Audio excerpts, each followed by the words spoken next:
Olá, meus amigos, estamos em mais uma gravação do nosso canal Democrático e hoje vamos falar de um tema que há pouco tempo foi muito falado, que foram as enchentes no Rio Grande do Sul.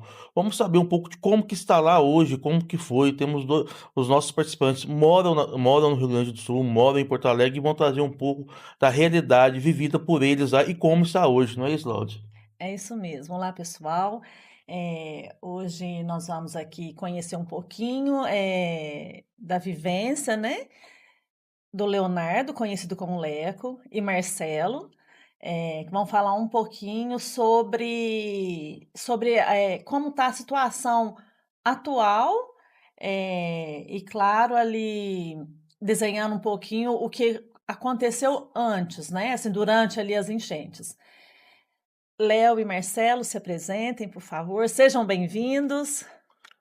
Muito obrigado, Laude. Muito obrigado, Anderson. Desde já mandar um abraço a todos que nos assistem no canal Democrático.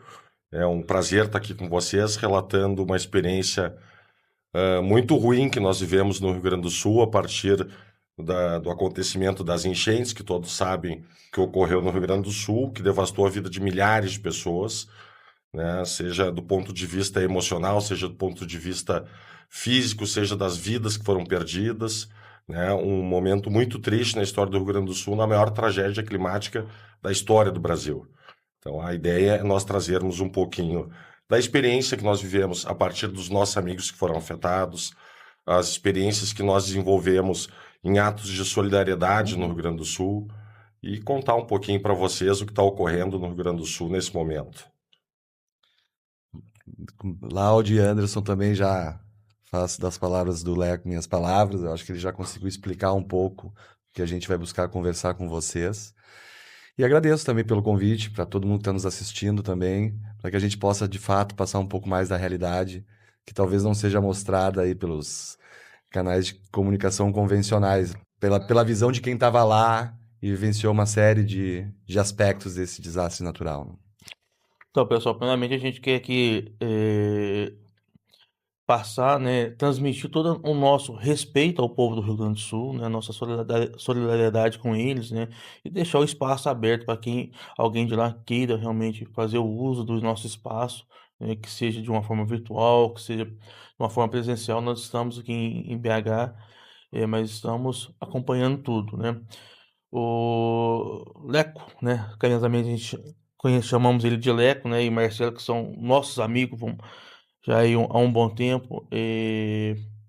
Como que foi estar, né, como nesse momento, a maior tragédia, vamos dizer assim, né, uma das maiores tragédias ambiental? Qual que foi a sensação? Como que você viu, você pensar nos seus amigos, nos seus familiares que poderiam sofrer e sofrido com isso? Primeiro que a situação no Rio Grande do Sul não houve grandes alertas por parte do poder público, né, de alertar as pessoas da possibilidade desse desastre climático ganhar as escalas que ganharam, né, de ceifarem vidas, das pessoas perderem absolutamente tudo, de destruir economicamente o Estado, né. As pessoas, a impressão que eu tenho é que foi num crescente. Nós, em Porto Alegre, e eu moro em Porto Alegre, nós tínhamos, começaram as chuvas cada vez mais fortes, os relatos, geograficamente, o Rio Grande do Sul, os rios descem da parte da serra do estado para Porto Alegre, então os efeitos em Porto Alegre, efetivamente, eles não foram imediatos, né? Nas regiões mais altas do estado, eles começavam as chuvas, nós víamos o desastre acontecendo, né? Mas as expectativas para Porto Alegre não eram inicialmente, das informações passadas pelo poder público, de que ocorreriam nessas proporções. Então, dia a dia, o pesadelo aumentava, né? Nós vimos relatos muito tristes de determinadas áreas do estado e a chuva, a enchente, ela chegou em Porto Alegre 3, 4 dias depois ao início das ocorrências climáticas das chuvas, né?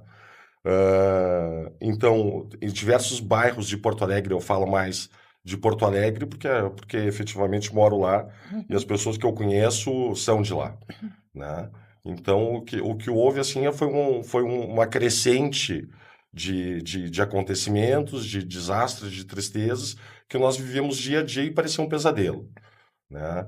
Então, tem diversas pessoas muito próximas que perderam tudo, parte da população não acreditava que as ocorrências seriam das proporções que foram, né? E isso tem um sentimento de um certo otimismo coletivo de que não vai ser tão forte assim, embora alguns estudos por parte de alguns de meteorologistas da Universidade Federal do Rio Grande do Sul, da URGS, já alertavam, né, para o rompimento de possibilidade de rompimento dos diques de proteção em Porto Alegre, do aumento do Guaíba, que é o nosso lago que a gente chama de rio, do Sim. Rio Guaíba, mas que na verdade é um lago, que ele pudesse transbordar, né, e invadir o centro de Porto Alegre e os demais bairros. Isso foi tudo num crescente, são fatos que nós não acreditávamos que ocorreria, né?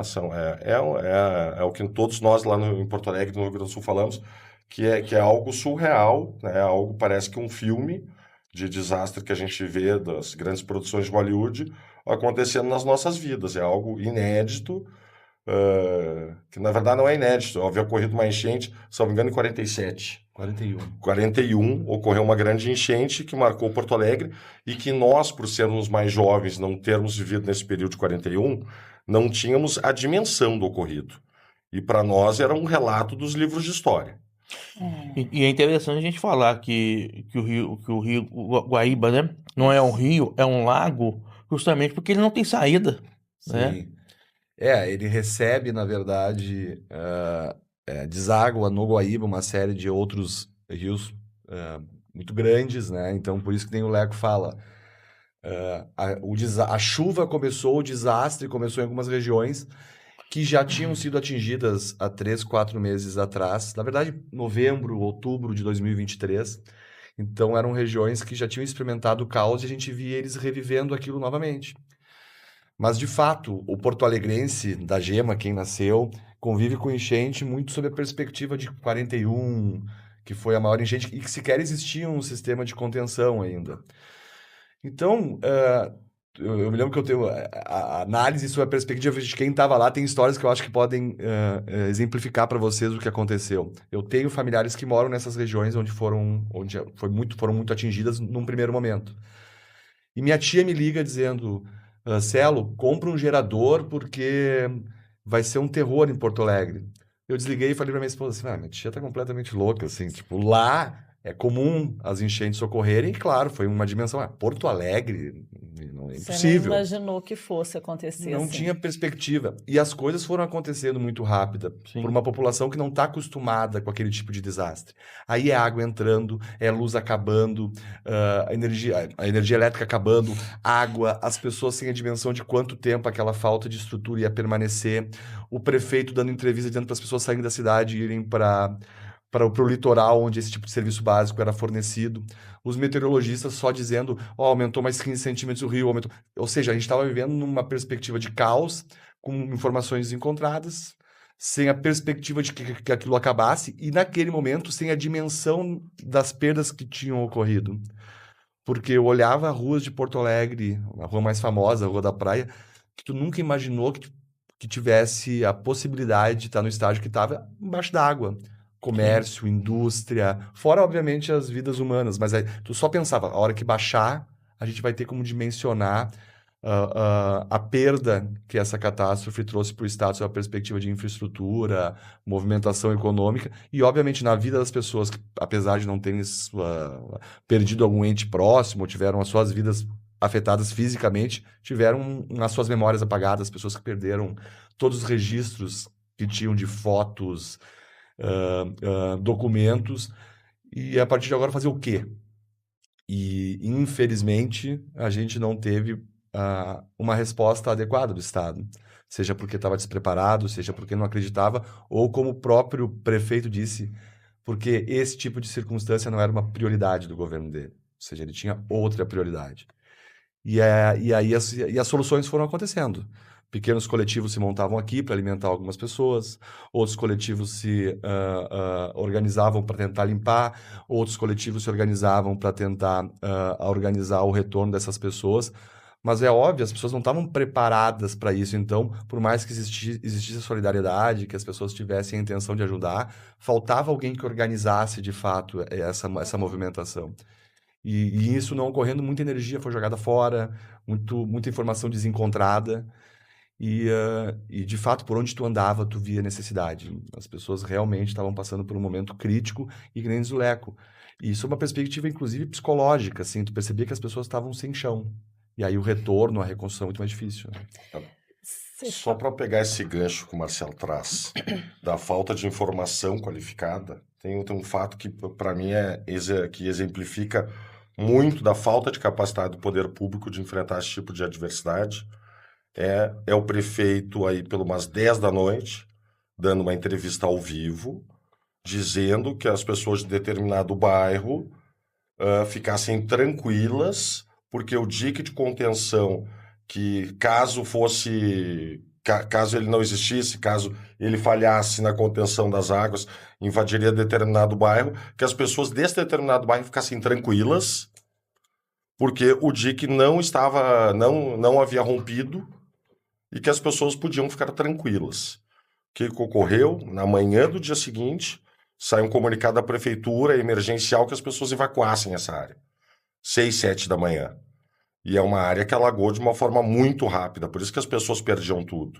Porque se as pessoas tivessem a previsão de que, em tanto tempo, o dia que talvez não segure e talvez alague, as pessoas podiam ter tirado suas coisas de casa. Uhum. E essa falta de informação correta por parte do Poder Público Municipal de Porto Alegre, e daí a responsabilidade do prefeito Sebastião Melo, dizendo que o dique não havia rompido, que ele estava apenas extravasando, que seria uma parte, e que eles estavam reforçando o dique para que não rompesse, passou um sentimento de tranquilidade para as pessoas. Né? E ao passar esse sentimento de tranquilidade, o Poder Público Municipal dizendo isso, se eu sou um morador do bairro, eu fico tranquilo. Sim. Porque ninguém vai ser tão irresponsável a ponto de dizer que eu fico tranquilo, sendo morador desse bairro, e que não vai ocorrer o alagamento. E ocorreu. Então, assim, a falta de comunicação assertiva por parte do Poder Público Municipal, ela foi determinante para que as pessoas ficassem imóveis, para que as pessoas acreditassem que daria tudo certo e que não ocorreria o alagamento naquelas áreas. E ocorreu, as pessoas perderam tudo. E um número muito grande de pessoas. Então, essa falta de comunicação, para mim, ela é essencial, né? Porque as pessoas se baseavam nas informações oficiais para tomarem uma decisão de sair de casa ou não sair. As pessoas estavam ali ouvindo o que o outro estava falando, né? E colocaram fé de que realmente fosse ser aquilo, né? Que O fosse que é o real, normal. que fosse verdade, né? Sim, mas não foi o que aconteceu, né? Exato. E em se tratando, assim, de bem, né? O bem maior é a vida, né? Quando vocês falam assim que as pessoas perderam tudo. Eu acho que quando a pessoa perde, né? Eu falo independente em qualquer situação. O que ela construiu, ela perdeu, né? Seja por qualquer outro motivo. Principalmente a casa, o lar. Porque a casa, ela é o ponto ali de segurança para a pessoa, né? Isso, né? Ela sai, né? Ela pode sair, mas quando ela voltar, ela vai voltar para a casa dela, pro reduto ali de segurança dela, de aconchego, de acolhimento. E nesse momento, elas perderam, as pessoas perderam a casa, perderam, como você falou, lembranças, né? Que a gente carrega as mesmas lembranças ali do ambiente que a gente viveu, né? São que a gente lembranças vive. afetivas, são Sim. fotos, como o Marcelo disse anteriormente, que as pessoas perderam. São lembranças que não existe possibilidade que nenhum dinheiro compra, Isso. né? E não compra mesmo. E são fatos muito tristes, de fato. Né? Eu acho que o Marcelo daqui a um pouco vai trazer experiência que no acontecimento dessa enchente, né, as pessoas perdiam as coisas e ficavam andando pelas ruas catatônicas, sem saber para onde ir. Então elas eram resgatadas de áreas de alagamento por barcos, por jet skis, daí tem uma imensa solidariedade das pessoas em uns ajudar os outros, né? E daí também tem a movimentação do Estado brasileiro fornecendo equipamentos e estrutura para que essas pessoas fossem retiradas desses locais alagados, mas as pessoas saíam dos locais alagados e não tinham para onde ir inicialmente. Então elas ficavam vagando pelas ruas sem saber o que fazer. Sem contar também, só um instante, sem contar também que muitos também não quiseram sair de seus lares, né, por questão de saque, né, que estava acontecendo, né. Já não, já Nessa não, hora do desastre natural, a gente vê o melhor e o pior do ser humano. já não Sim. bastasse ali toda, né, a questão vivenciada. O melhor é a solidariedade das pessoas, que é muito intenso e que de fato emociona, né? As pessoas fizeram das tripas coração, como se fala lá no Rio Grande do Sul, Uhum. para ajudar uns aos outros. E do outro lado, tu vê o pior do ser humano, que são pessoas no momento de fragilidade, quando as pessoas saíam de casa, esses outros invadiam para saquear, Pois é. né? Mas era um número muito reduzido, né, em relação à solidariedade vista. Mas claro que chama atenção também, porque é um momento muito triste e as pessoas usavam desse momento triste, desse momento frágil das pessoas de estar fora de casa para saquear, que é horrível, né? É. Assim, na pandemia, o que aconteceu, né? A gente sabia que tinha um problema da pandemia em si, da doença, do Covid, né? E a gente sabia muito bem que os infartos, né, os problemas, os outros problemas que já havia na saúde, estavam acontecendo também, e mais a pandemia. Da questão das enchentes, né? No Rio Grande do Sul, né? Especificamente em Porto Alegre, nós, eu acredito que lá, não conheço, tá, mas acredito como toda capital tem as pessoas em situação de rua, né? E qual que foi a assistência para essas pessoas, né? Qual que foi o cuidado que teve com essas pessoas específico? Porque foram dois momentos, né? Vamos dizer assim, o momento que essas pessoas já estavam lá e estavam na rua e foram sendo afetadas pelas enchentes. E um momento das pessoas também que não eram moradores em situação de rua e vieram a ser, porque uma que não tinha para onde eles correrem, para onde eles irem. E aí, como que foi feita essa triagem, esse cuidado com as pessoas?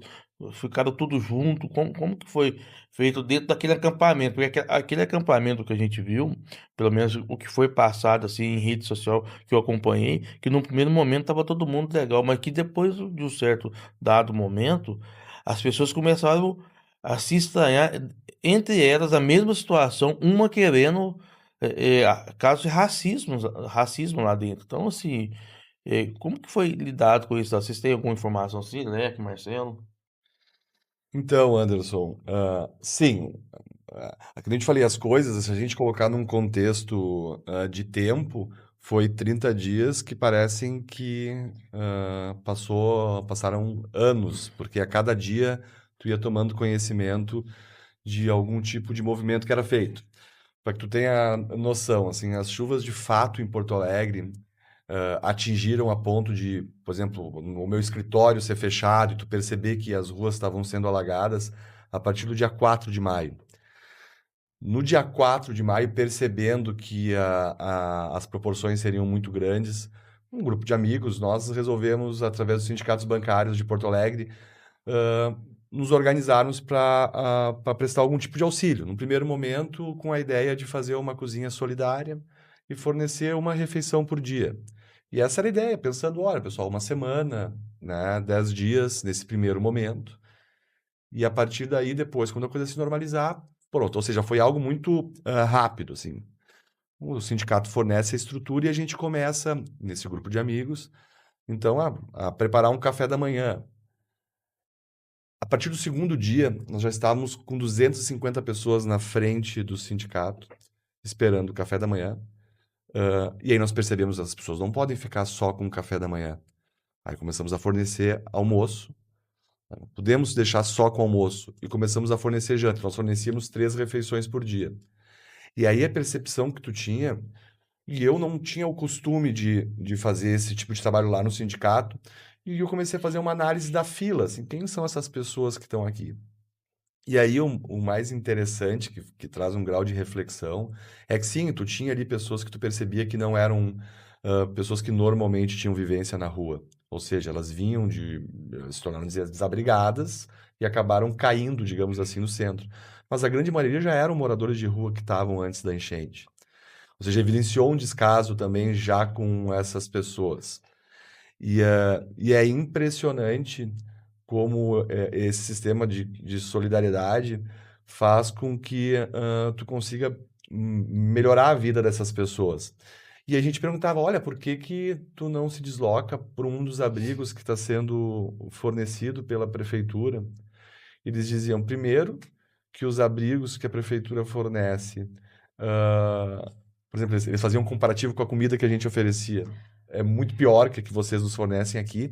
E realmente é um caos, porque são pessoas que de um dia para o outro passaram a conviver junto, dormir junto, e num primeiro momento todo mundo, naquela comoção, acaba superando algum tipo de desgaste que possa existir naquela convivência, mas a partir do quinto dia já estava um barril de pólvora, que a cada probleminha gerava conflito e com dificuldade de ser solucionado. Então eles preferiam ficar na rua do que se abrigar nesses ambientes criados pela prefeitura, que eles chamavam de ambientes de acolhimento.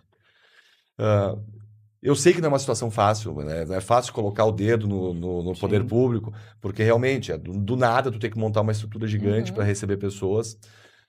Mas eu acho que sim, não houve uma preocupação de conseguir fazer esse processo de transição. De eu vou ter um momento do abrigo e o que fazer depois. Tanto que a gente estava experimentando isso até hoje. De Porto Alegre fazer uma cidade provisória. E as pessoas ficam nessa. Eu estou aqui hoje, eu não sei onde eu vou estar amanhã. Não há um projeto para que essas pessoas sejam reinseridas. O que a gente vai fazer com elas? Perderam a casa, perderam o trabalho. Nós vamos ficar deixando ela estocada aqui dentro do abrigo? Ou a gente vai criar um projeto de transição para que a vida comece a se normalizar? Como recomeçar, Como né? recomeçar? Então, isso tem que ser capitaneado por alguém. Porque o voluntariado também, com o tempo, vai se desgastando. Sim. As pessoas se doam fisicamente, doam um dia, chega um momento que a vida começa a voltar ao normal, e se tu não tiver uma estrutura e um projeto de Estado, de fato as coisas não andam mais, elas param, ficam onde estavam. E sobre o abrigo, o primeiro abrigo que foi montado, ele precisou ser realocado, né? É que foram diversos abrigos, né? À medida que as pessoas iam sendo retiradas dessas áreas alagadas, elas iam sendo postas em diversos locais, né? Diversos abrigos, diversos locais de acolhimento. Então, houveram clubes privados que cederam seus espaços, seus ginásios, houve uma intensa solidariedade, escolas, onde as pessoas iam sendo abrigadas em diversos abrigos. Não era um único abrigo, né? E as coisas foram feitas de uma forma corrida, né? Porque não tinha tempo de fazer um planejamento quanto a isso. Eles não fizeram, obviamente. Então, diversas situações em abrigos que me foram relatadas, desde casos de casais fazendo sexo na frente dos outros, ou de crianças abusadas, houveram diversos casos, né? E o relato que eu tive, por exemplo, em um abrigo em Canoas, que é uma cidade do lado de Porto Alegre, é que num determinado abrigo os homens eram proibidos de ir com as crianças no banheiro, mesmo sendo seus filhos, seus enteados, sobrinhos, enfim, seus familiares, porque houveram diversos casos de abuso. Então, se fosse um homem num abrigo com uma criança, tinha que ir uma pessoa junto para monitorar a situação. E, posteriormente, alguns abrigos viraram abrigos somente masculinos, outros abrigos somente femininos. É preciso, então, ter essa separação, né? Teve que ocorrer essa separação, porque é o reflexo da sociedade. Se a gente sabe que os números de abuso, de tudo mais, são alarmantes, de estupros são alarmantes, não seria no abrigo, seria diferente. Eles são uma reprodução fidedigna do que é a sociedade como um todo, né? Só que num momento onde estão 1.500 pessoas abrigadas no mesmo local e começam a ocorrer essas coisas, começam a ocorrência de crimes, né? A gente se dá conta da situação, porque fica mais próximo da gente esse tipo de relato, esse tipo de acontecimento. Pessoal, hoje nós estamos conversando aqui com o Leonardo e com o Marcelo. São duas pessoas que moram no Rio Grande do Sul, vivenciaram as enchentes, estão trazendo um relato deles para nós. Então, você que está correndo o feed aí no nosso Instagram, corre lá no Spotify, corre lá no YouTube e veja o episódio completo, para você ver o que realmente aconteceu lá com a visão de quem estava lá, né? Então é importante a gente ter uma opinião fora da grande mídia, porque na verdade a grande mídia ela mostra o que ela quer, né? Inclusive a gente estava discutindo muitas vezes é, o que que ela poderia fazer e o que que ela poderia ganhar a própria indústria, né? Com isso, né? Com a tragédia, né? Porque enquanto uns e é uma expressão muito ruim, né? Enquanto um chora, o outro veio de caixão. A verdade é essa, né? E quando muita gente estava sofrendo no Rio Grande do Sul, muita gente estava do lado de cá fazendo fake news, né? Para que o preço do arroz subisse, né? Para que politicamente, né? O governo federal, apesar da sua, a gente sabe que teve toda a sua foi essencial para que o momento do Rio Grande do Sul tivesse um apoio mais excessivo ali às pessoas que estavam passando por isso, né? Mas a gente sabe também que o ataque político ele foi grande e de uma forma muito deputados indo para lá com equipe para filmar resgate. Então você via que realmente é uma coisa que, apesar da solidariedade ser grande realmente do brasileiro, muitos deputados estiveram lá, o Célio Surto mesmo esteve lá resgatando os animais, né? E eu penso que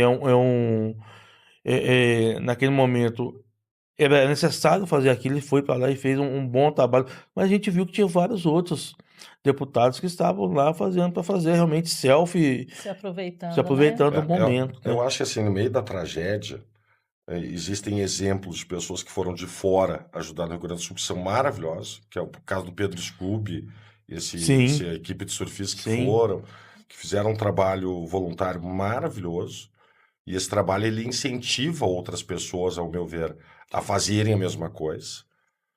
E tem um limite dessas questões do voluntariado, porque muitos foram para lá para, de fato, né, a projeção, algo do tipo, não nada fizeram.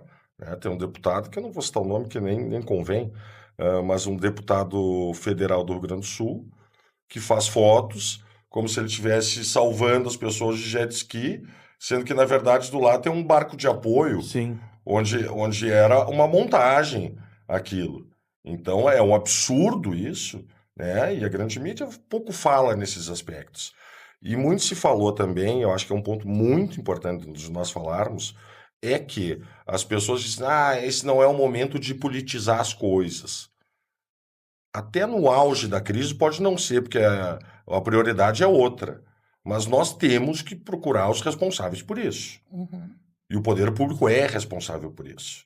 Seja o prefeito Sebastião Melo, que não tomou providências, que não destinou R$ 1 do orçamento de Porto Alegre para o ano 2024 para a contenção de enchentes, sendo que em 2023 nós já tivemos enchentes não tão graves como essa, mas já deveriam haver valores destinados à contenção de enchentes e não foram. Seja o governo do estado do Rio Grande do Sul, do Eduardo Leite, que destinou R$ 50 mil no orçamento estadual para o ano todo para a defesa civil num estado que já Brincadeira, tinha né? ocorrido, principalmente na região do Vale do Taquari, duas enchentes em 2023. Então, nós precisamos falar disso. No auge da crise, no auge da enchente e no processo de salvar vidas, a gente até poderia refutar esse debate político. Mas nós temos que achar os responsáveis por isso.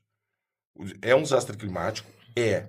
É algo que não era esperado? É. Mas, ao mesmo tempo, 2023 já tinha apontado duas enchentes. Então, por que eu não poderia ocorrer em 2024? E se poderia ocorrer, por que não houve destinação de verbas para isso? Por isso a importância de planejamentos, né? Isso Exato. é fundamental. Divisão de mundo também, de projeto político. Porque é isso, quando eu falo em projeto político, infelizmente teve que vir uma catástrofe para tu discutir de forma séria a questão dos efeitos climáticos, por exemplo. Que até então, para uma parte, eu vou dizer para uma parte da sociedade, ou para um projeto político, é balela, não existe, é papo de quem não quer o progresso, de ambientalistas chatos, como eles dizem. E a partir do momento que acontece essa catástrofe, em que a reconstrução vai custar 1000 vezes mais, estou falando sobre a perspectiva financeira, do que custaria a prevenção, do que custaria tu ter uma legislação ambiental um pouco mais restritiva e que pudesse se acomodar com o progresso de uma forma sustentável, são essas visões que têm que ser colocadas na mesa. Sim. É isso que a população tem que olhar a partir do que ocorreu. A gente tinha, por exemplo, um sistema de contenção que, apesar de ter sido construído há muito tempo atrás, era super moderno e que as pessoas que são habilitadas para fazer a análise desse sistema dizem, olha, óbvio que a gente tem hoje possibilidades muito mais modernas de engenharia para fazer a contenção, mas se o que a gente tem tivesse com a manutenção em dia, não estou falando em grandes investimentos, gente, com a manutenção em dia, nós conseguiríamos ter limitado muito ah, ah, os efeitos do que ocorreu. E aí, quando tu vai perguntar, mas, pô, manutenção, sim, é vedação, é a borrachinha, é uma vez por ano tu abrir e fechar as comportas. Quando o poder público é questionado sobre isso, ele disse, não era a minha prioridade. Por quê? Porque tu sempre joga achando que não vai acontecer, né? E isso é uma visão de mundo, né? E a partir de agora é isso, buscar as omissões, as responsabilidades, não como caça às bruxas, assim. Uhum. Hoje ainda a gente está num período de união, de tu ter governo Sim. federal, mas responsabilidade para poder fazer um projeto de futuro, pensando que isso não ocorra. Saber que tudo tem consequência, né? E que nada é feito única e exclusivamente por uma briga ideológica, que eu quero fazer porque é do meu jeito. Não, é construir a partir de paradigmas corretos. A gente está, o Rio Grande do Sul, só para que vocês tenham noção, nessa região do Vale do Taquari, se eu não me engano, das últimas 10 maiores enchentes que ocorreram até hoje, se eu não me engano, 7 são nos últimos 5 ou 6 anos.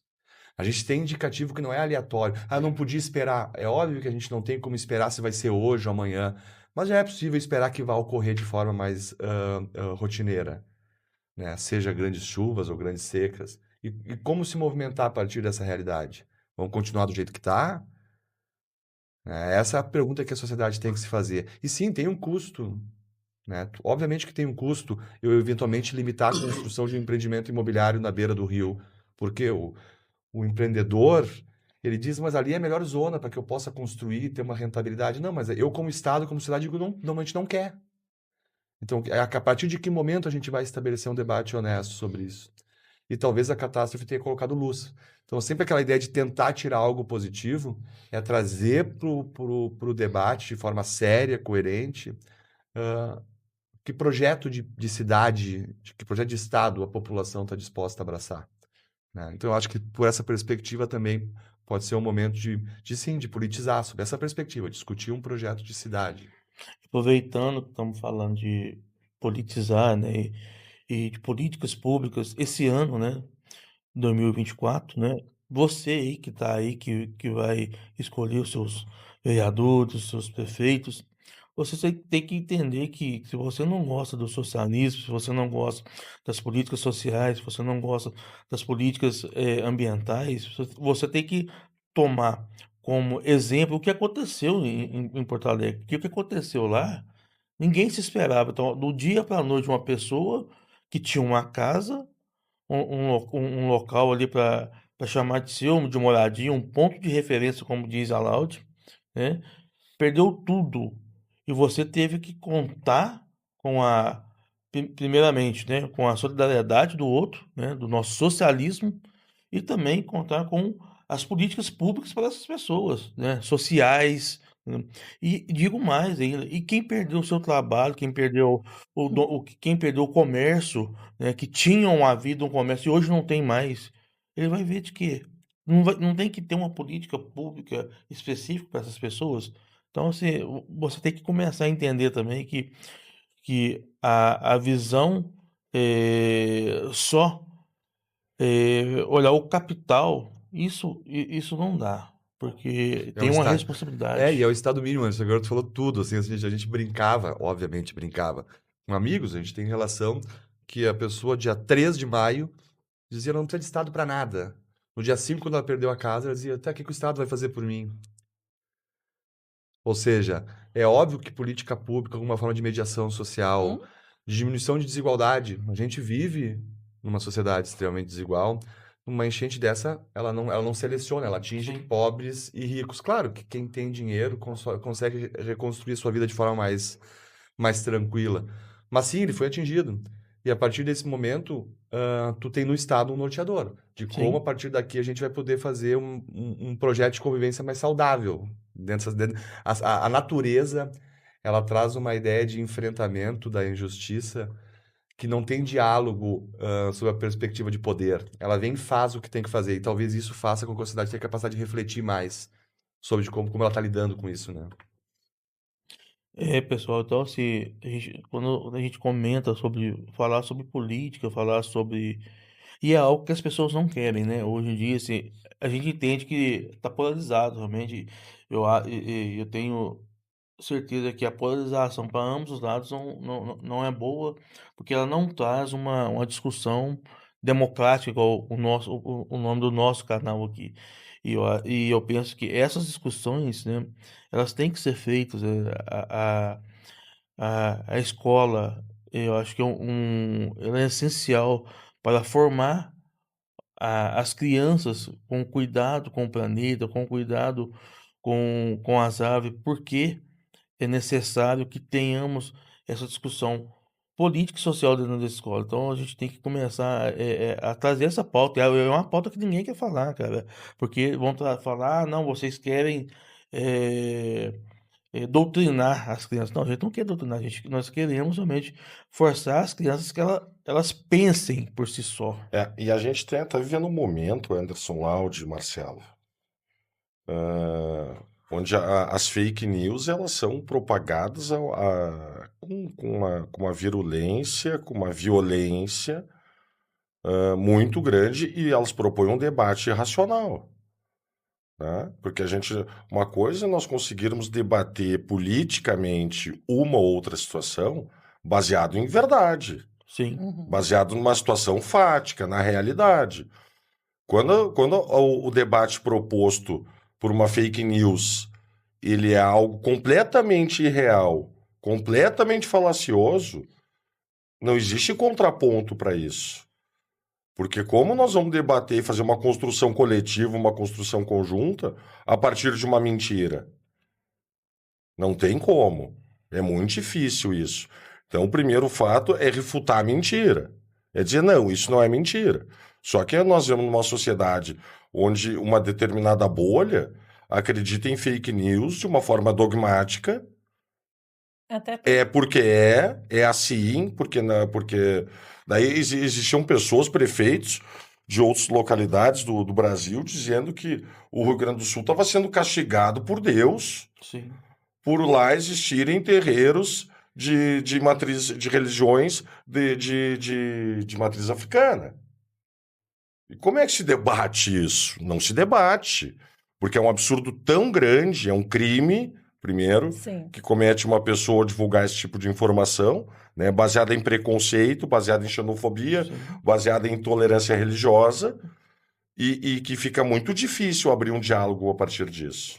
E as pessoas que acreditam, né, em fake news, elas não têm. Você vai Elas não têm poder dialogar, crítico. elas não. Elas são rasas. Elas não. São rasas, elas refutam dados científicos, que isso para mim é o principal motivo, né, de nós estarmos nesse estado que a gente está, Uhum. né, onde as fake news se propagam e um debate científico é refutado a todo tempo. Como o debate científico virou um debate científico medieval, né, é a ciência contra a religião, o que não tem nada disso. Né? Esse é um ponto muito importante e que dificulta uma construção coletiva, né? Que ela é baseado em preceitos religiosos, dogmáticos, e que muitas vezes não dialogam com a realidade que está ocorrendo no município ou no estado. Né? Daí se criaram diversas teorias para justificar a ocorrência climática, que é em decorrência, segundo a ciência, de uma alteração climática mundial que o capitalismo nos brinda, né, com um avanço tecnológico onde a natureza não é respeitada e em nome do capital tudo se justifica. Assim, pode falar. Não, eu ia só salientar aqui que o capitalismo ele chega a ser cruel porque ele se apodera assim do meio ambiente, ele se apodera do ser humano, eh, que não pensa futuramente, né? Tudo Pensa se justifica pelo hoje, capital. como é E o que cruel. a gente vê é que hoje existe um movimento para que as pessoas não estudem, que elas não vão para a faculdade, que elas não vá para a faculdade. E por que isso, né? E a gente volta naquela questão, né? Um povo sem cultura é um povo fácil Ser de manipulado. manipulado e com o próprio fake news. Porque você vê situações, você fala, mas como que acredita nisso? Recentemente, o pastor Valadão disse na sua congregação que não deixaria seus filhos entrar na faculdade. No outro E dia esse tinha ti- uma foto dele com os filhos em Harvard. Ele dizia que é. não era importante os filhos irem para a faculdade, Os mas filhos ele dos tá outros, dos né? outros. O Dos dele, outros, ele né? O estava em dele. Harvard. Então é um debate tão absurdo que eu tenho certa dificuldade em realizar um debate propriamente dito com uma pessoa que pensa assim. Porque não tem um ponto de partida onde a gente estabeleça um ponto em comum. Nisso concordamos. A partir daqui vamos avançar para o debate. Eu penso assim, se a outra pessoa pensa assado. Não. Ele, como um líder religioso, né, ele foi bem irresponsável nessa fala, né? Porque muitos vão ali acreditar piamente no que ele está falando, né? Com Vão base na seguir. fé, Mas, utiliza a boa fé das pessoas que creem na religião e não tem nenhum problema com isso. Uhum. Pelo contrário, as pessoas têm a liberdade de ter crença religiosa, mas um pastor ele não pode dar um mau exemplo, né? E dizer para as pessoas não estudarem. É um absurdo. e qual é a punição para isso? Aí que tá. Qual é a punição? Porque nada que eles fazem, né? E quando a gente fala eles, né? A gente fala aí de uma outra direita conservadora, que nada que eles fazem é por acaso. Tudo tem um fundo, tudo é programado, tudo é sincronizado e acaba que não tem uma punição que tem um valor significativo, né? E isso me preocupa, porque isso facilita com mais eh, lideranças usem da mesma arma. E por que que você que está nos assistindo que tá pensando, mas por que que eles estão discutindo isso agora? Porque isso tudo, o que aconteceu no Rio Grande do Sul, por mais que tente não falar, lógico que foi uma questão climática, mas foi uma questão política, porque os políticos lá não quiseram acreditar no que os dados falavam, no que os dados apontavam, e achou melhor contar com a sorte. E contar com a sorte nesse momento foi realmente que várias pessoas morreram, né? Lógico, o bem foi bem dito aqui, nosso bem maior é a vida. Só que a quantidade de veículos, a quantidade de casas perdidas, a quantidade de histórias apagadas, isso, cara, não tem preço, não tem dinheiro nenhum que pague e que realmente a pessoa ela volte psicologicamente ficar tranquila. Então, assim, qualquer chuva que amanhã volte, ela revive tudo aquilo e não tem terapia que salve, gente. Felizmente, a terapia ela vai ajudar a superar, mas curar realmente mesmo, assim, falar, não, vamos, não consegue. E tem um outro debate que eu gostaria de propor aqui, ainda referente às enchentes de Porto Alegre. As enchentes ocorrem, salvo engano, dia 3 começam, 3 ou 4. 3 ou 4 começam, daí elas se alongam por uma questão de uma semana, 10 dias, com uma crescente, com o nível a enchente crescendo, né, atingindo diversas localidades, diversos bairros, e cessa a chuva. O prefeito Sebastião Melo diz para as pessoas o seguinte: ponham as suas coisas estragadas, quando as pessoas começarem a voltar para casa, para fora de casa. Que o Departamento Municipal de Limpeza Urbana vai passar e vai recolher esses sofás, os móveis todos que foram perdidos. Sim. As pessoas fazem isso. Mas de uma forma sem nenhuma coordenação, sem nenhum tipo de planejamento, as pessoas em massa botam todos os sofás e móveis perdidos para a rua. que ocorre? Dias depois tem uma nova tempestade. O Espalha poder todo o público, lixo. ao invés de dizer para as pessoas, em tais bairros, tais dias, botem as suas coisas para fora. Uhum. Porque o poder público não tem braço para limpar a cidade toda em 2 dias.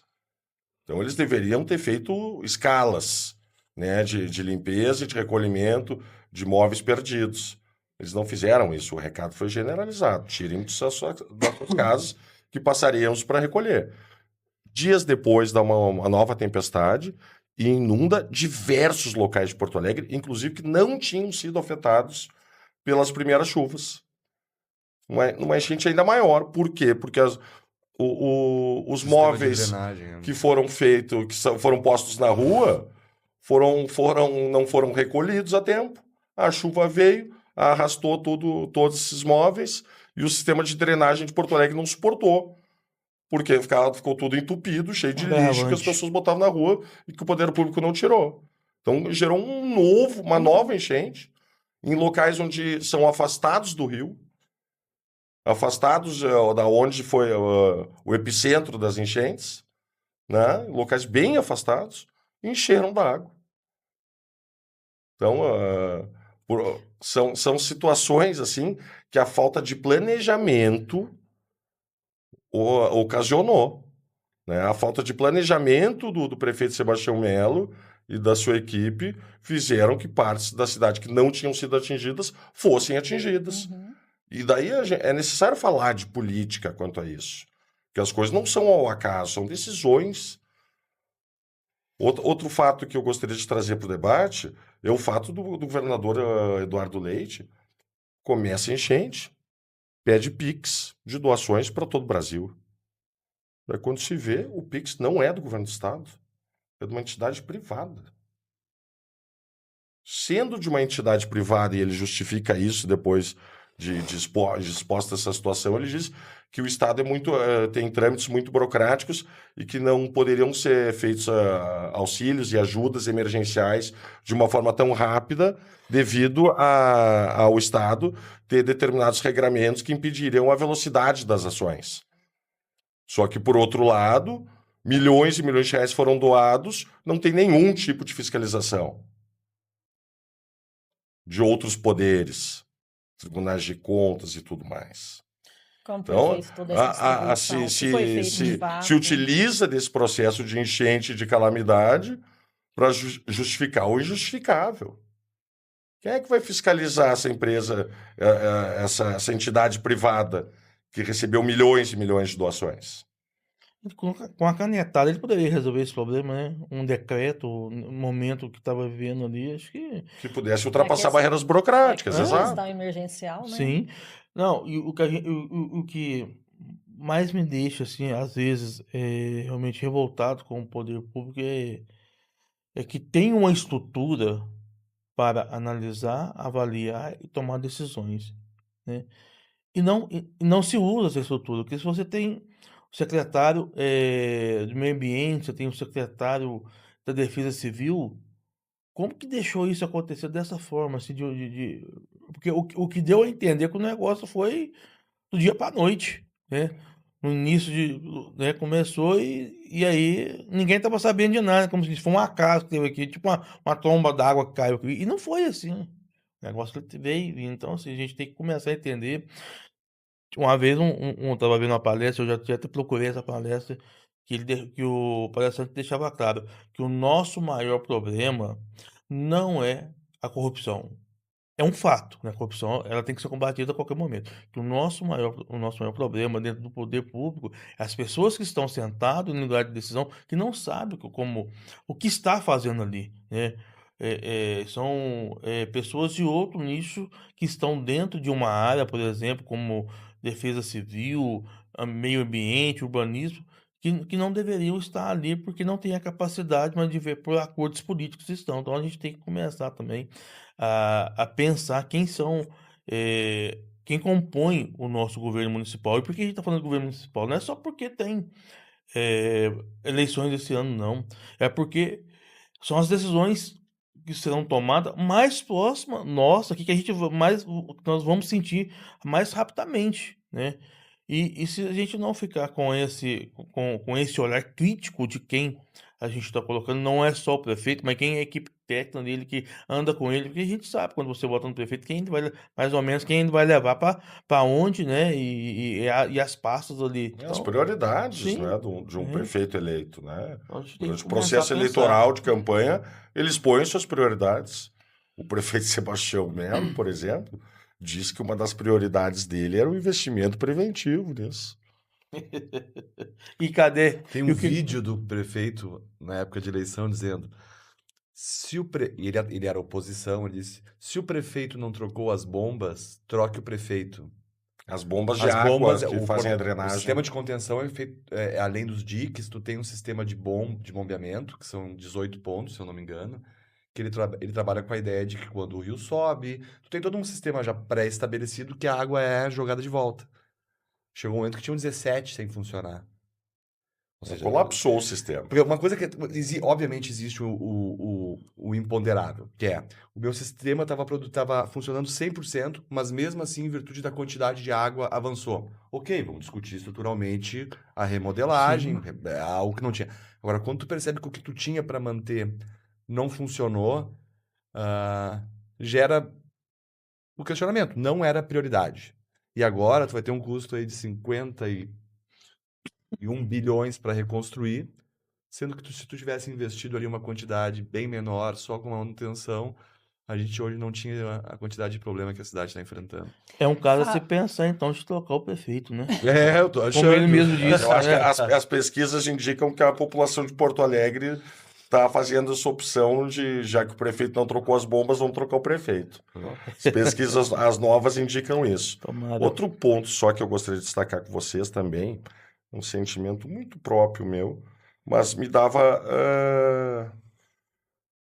uma inquietude, digamos assim, quando eu vi o governador Eduardo Leite com uma jaquetinha laranja da Defesa Civil, posando, né, e postando em redes sociais, atos, enfim, ele trajado um colete da Defesa Civil. Essa mesma Defesa Civil que teve um orçamento para todo o estado do Rio Grande do Sul de R$50 mil, sendo que em 2023 já tinham ocorrido enchentes. Então, eu fico com essa inquietude, porque é um absurdo na hora do drama, na hora de o governador ter um posicionamento e se comunicar com a sociedade, ele trajado com um coletinho da Defesa Civil. Essa mesma Defesa Civil que teve pouquíssimos reais e que poderiam ser utilizados esses recursos que fossem de maior porte para salvar vidas que foram perdidas. Falando um pouquinho aqui sobre prioridades, né? Claro que no que envolveu a enchente, tudo é prioridade, né?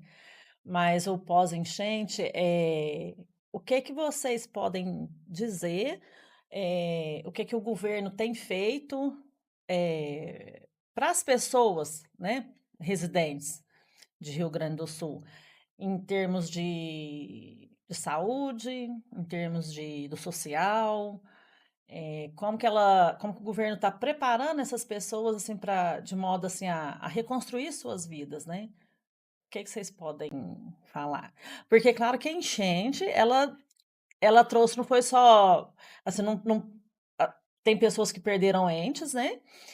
Tem pessoas que perderam seus lares, enfim, bens materiais, mas ela deixou também a pessoa ali adoecida, né? Psicologicamente, socialmente.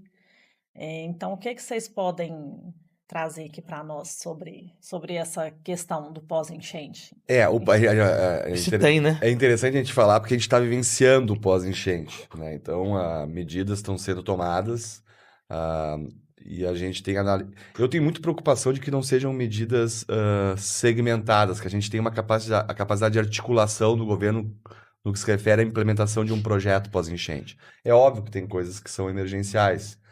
O governo federal teve a preocupação, num primeiro momento, em injetar na sociedade um valor, se eu não me engano, era R$5.100 para cada pessoa afetada, que era o que permitia que ela comprasse o básico para se reestabelecer, né? Comprasse um fogão, uma geladeira que Uhum. perdeu. Tu tem uma série de linhas de financiamento vindo dos instrumentos que o Estado possui, BNDES, bancos públicos, para pequenos e médios empresários e linhas, obviamente, para grandes indústrias e grandes empresas, para que elas possam rearticular seu processo de produção com um período de carência satisfatório, com juros reduzidos, em algumas linhas sem nenhum tipo de juro. Então, também é uma medida que visa, a partir de um certo momento, reaquecer a economia do Estado. E sob a perspectiva do adoecimento da população, eu acho que é uma questão que, com o tempo, a gente vai ter. As pessoas ainda estão muito impactadas e estão naquele momento de reconstruir sem muito pensar o que vai acontecer. Eu Uhum. acredito, deu uma impressão minha, que esse baque, ele vai com o tempo acontecer. Sabe aquela situação de que tu trabalha, tu batalha para reconstruir, quando tu der uma baixada de guarda, tá tudo pronto, aí sim vem todo o peso psicológico do que ocorreu.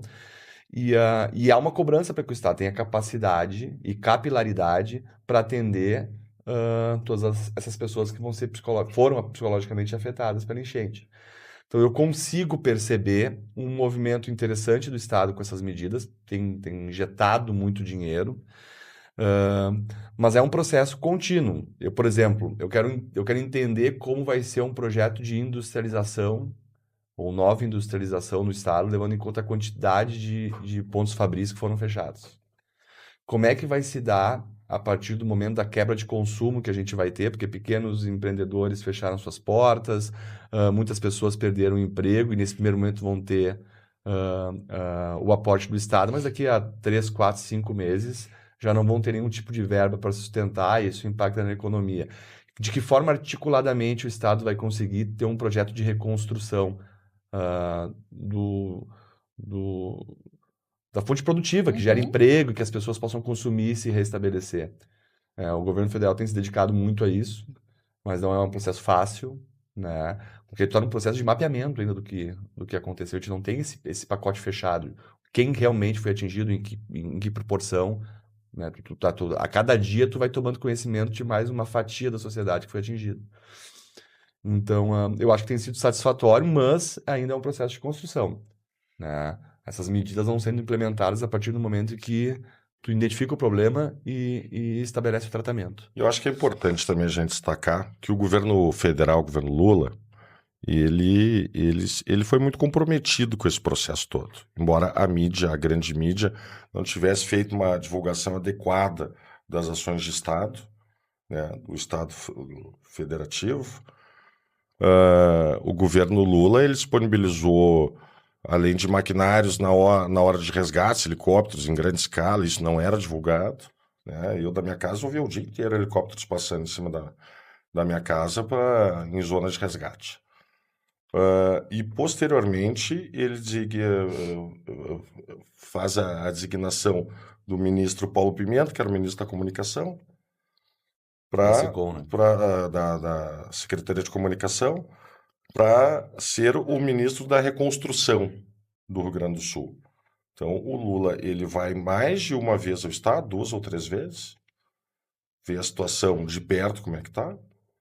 Ele vai designar um ministro seu, que é gaúcho, que conhece a região, para coordenar os elementos de reconstrução do Estado a partir de verbas do governo federal.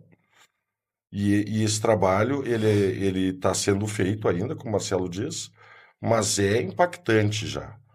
Então, a Caixa Econômica Federal ele tem projetos e financiamentos para pequenas empresas, grandes empresas, a juros zero, como o Marcelo diz, e são coisas que estão sendo modeladas ainda, né?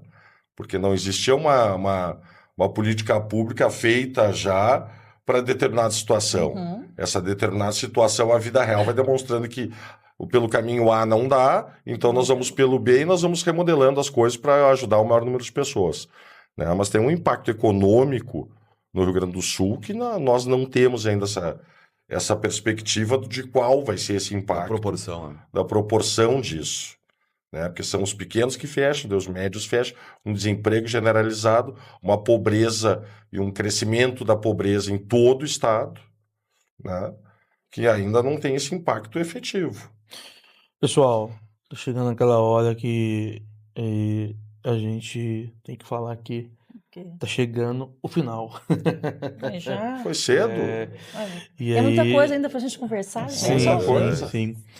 Então já queria agradecer de coração mesmo, né, compartilhar isso, reviver, né, um momento que não foi agradável na vida de ninguém, né, penoso muitas das vezes, né, que Ainda está sendo, né? é. E aí, em nome do canal Democrático, a gente agradece aí a participação de vocês, né? Isso mesmo, a gente fica aqui agradecido por vocês trazerem um pouquinho da vivência, do que está acontecendo de fato lá. E quando quiserem retornar para falar mais um pouquinho sobre qualquer outro assunto, as E já portas tem, estarão né? abertas. Já temos, né? Vamos fazer 2 episódios com essas 2 pessoas queridas que a gente tem aqui, Temos mesmo. né? Vamos fazer então, que você que gostou aqui do nosso bate-papo, já fica aí que já vai ter um próximo Mas aí. daí o papo é outro.